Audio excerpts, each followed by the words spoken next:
প্রথমবার সূর্যে অভিযান চালানো হবে বলে আগেই ঘোষণা দিয়েছিল নাসা।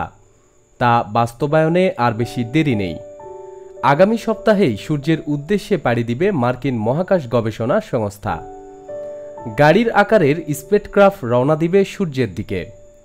আগামী সপ্তাহে অর্থাৎ 11 আগস্ট হবে ওই মহাকাশ অভিযান। 30 জুলাই ওই মহাকাশযানকে কেপ ক্যানাভেরাল এয়ারফোর্সে স্টেশনে লঞ্চ কমপ্লেক্সে নিয়ে যাওয়া হয়েছে। 11 তারিখে লঞ্চ ভেহিক্যালের সঙ্গে জুড়ে দেওয়া হবে সেই স্পেসক্রাফট। এই নয়া স্পেসক্রাফটটির আয়তন খুবই ছোট। এই স্পেসক্রাফটটিতে রয়েছে একাধিক নতুন প্রযুক্তি।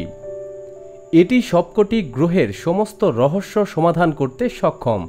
এমনকি এই বিশেষ সৌরমণ্ডলটি কেন এত গরম সেই সমস্যাটির সমাধানও করতে পারবে এই বিশেষ এয়ারক্রাফটটি।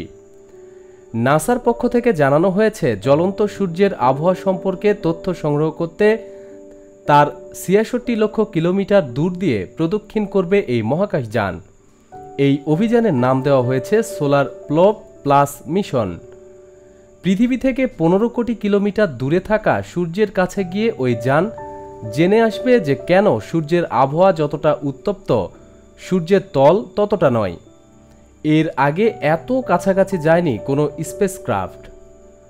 প্রতিদিন সব নিত্যানতুন খবরাখবরের জন্য আমাদের সাথেই থাকুন এবং আমাদের চ্যানেলটি সাবস্ক্রাইব করুন।